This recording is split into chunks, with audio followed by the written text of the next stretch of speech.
Please give a warm welcome to Wipe Your Tears Chairman, Mr. Damian McCoy.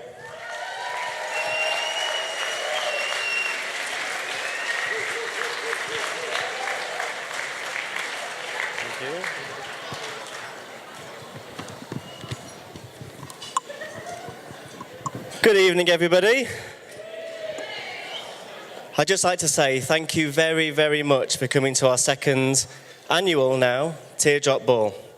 I hope you're all enjoying yourself and the terrific food we've had. It's fantastic to see so many people here tonight. For those of you who were here last year, you can appreciate just how much we've grown. And I'd just like to say really, really thank you from myself and the trustees for coming this evening. If we keep growing at this rate, I think we're going to find ourselves in the stadium over there next year.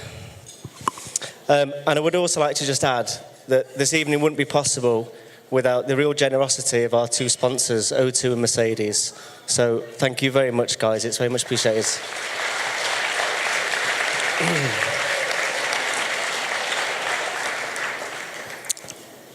Organising events like this take quite a bit of effort, and I'd just like to say a few thank yous.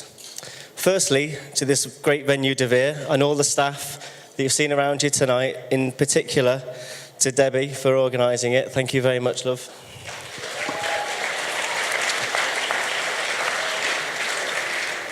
We have a lovely guy magician called Derek somewhere walking around. I'm sure most of you will have met by now. To Matt and Hannah for organising this lovely candy cart. To the Go-Go Pod, which you can all have some funny pictures took at. And obviously we've got some auction stuff coming. I'd just like to mention a couple of in particular people. Some of you will know Wendy, who works with me at Cost and Expense. Or should I say works me. I basically do whatever she tells me. And in particular, in all honesty, this event would not happen without her by my side. So thank you, Wendy.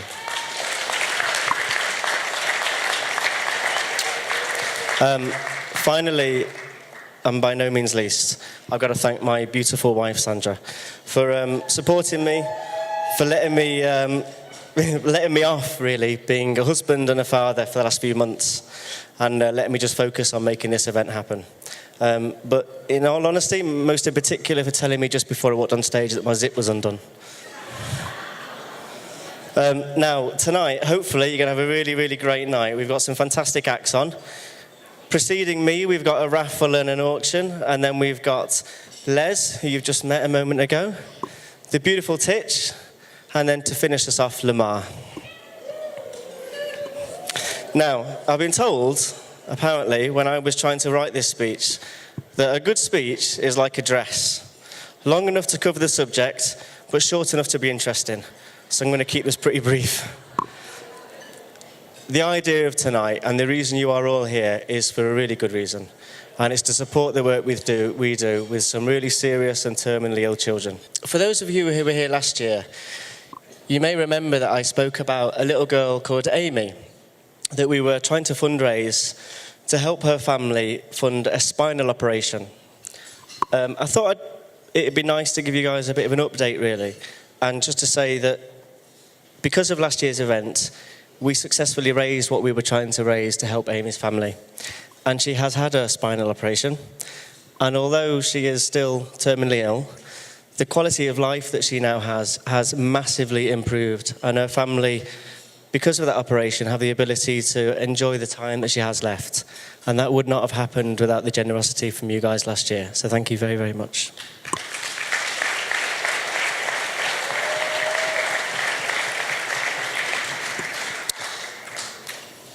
Funding projects like Amy are on the upper end of the scale of costs for the sorts of projects that we help with. But many of the projects on the children that we support, the cost is really, really low. In fact, for the price of a strip of the raffle tickets that our girls have been selling you tonight, we could have helped, and we did help, a child called Michael this year. And I'm just going to tell you a little story about Michael. At Christmas, we were fortunate enough to receive lots and lots of toys. So we've tried to think of the best sort of kids that we could give these toys to. So one of the groups of children that we gave these toys to was a load of hospices in the northwest. So when we speak to these hospices, we ask the hospital to give us the name, the age, the sort of gender and the ability of that child. For example, there wouldn't be much point in us giving some roller skates to a child in a wheelchair. So the idea is that we can associate the right toy for the right child. So we were packing the bags for these toys at Christmas, and we found one of these pump-action shotguns that fired little suction darts, and we thought it'd be pretty cool to give a little boy called Michael, who all we knew was that he was a male called Michael who was 9 that was in a wheelchair. So we packed this toy, along with many others, and toddled off to the hospice. I went to this hospice, delivered these toys. We met some of the children, I met some of the staff, and we spent some time with them all. And we arranged that we would give these toys to the staff for them to give to the children at Christmas. Because if you appreciate, a lot of these kids believe in Father Christmas, so we didn't want to spoil the surprise. So I gave all these toys to the staff, and one of the nurses came up to me and said, "Thank you very much for the toys, but would you like to give Michael his toy?" This was on the 22nd of December. To which I said, "Not at all. Give it to the rest of the children on Christmas Day." And then we heard the words, "Michael won't make it till Christmas." So 3 days that was away from Christmas Day. So anyway, we pulled Michael's toy off. And funny enough, it was this shotgun that we'd packed earlier in the day. So I sat down with Michael, started to talk to him, and we were playing with this shotgun and being ridiculously immature, as those of you who know me will know I am quite immature. I'm 35 years old, and Michael was 9. And we decided to play a little game where we would shoot this shotgun and the darts, and me and Michael would get 10 points if we hit a nurse in the bum. We'd get 20 points if we hit her in the boobs. Michael loved this game. I loved the game. And luckily for us, the nurses at the hospice thought it was quite amusing too. However sick a child is, and make no mistake, Michael was very, very poorly. Some things are universal. What 9-year-old boy doesn't want to play that game? In fairness, what 35-year-old boy doesn't want to play it either? So we're playing this game, and after a little while, you forget what you're doing, and you end up playing with a child. It could have been my daughter, it could have been any of your children. You just begin to play with them, and learn with them, and understand them, and have fun. But Michael started to talk about Christmas, and how much he was looking forward to it. And that Michael, as much as he knew what was happening, he didn't know the timescales. But because I'd just been told them, I started to get a little bit emotional, so I decided to make an excuse and walk off for a moment. Now, one of the nurses must have seen what had happened and decided to follow me. And she came up to me and said, "Look, if you'd not come here today, Michael would have just been sat here all day long, staring at the telly. But instead, he's had one of the best days he's had for months." And that's what we do. We help people just to forget. Little kids like Michael, forget how ill he is, forget what he's doing, and just have a few fun. Might just be for a minute, it might be for an hour, it might be for a day, but just to forget and enjoy the fact that he's a child, and every child deserves to have a bit of fun.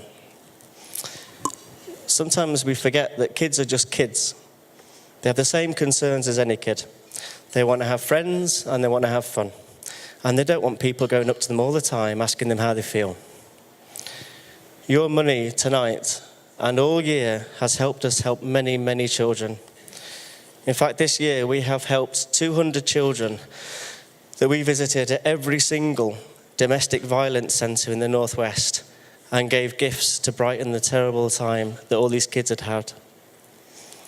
We gave 150 children in hospices, without long to live, a chance to forget and have a few hours of fun.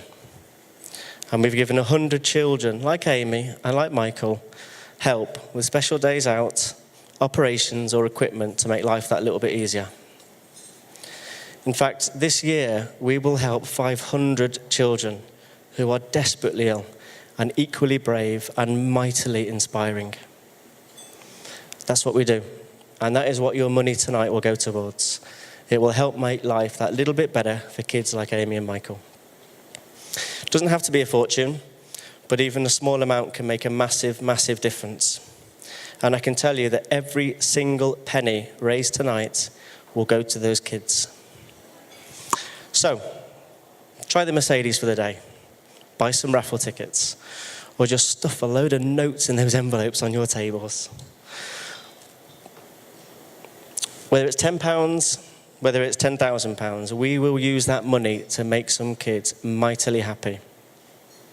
Last year, we had this night, and we raised £10,000, and it is 1/3 of the size. We are 3 times bigger this year. Imagine how many children we could help.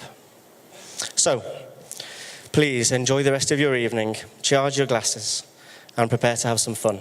But remember, we want you to have enough fun that it loosens your wallet, but not too much that you decide to lose it. Thank you.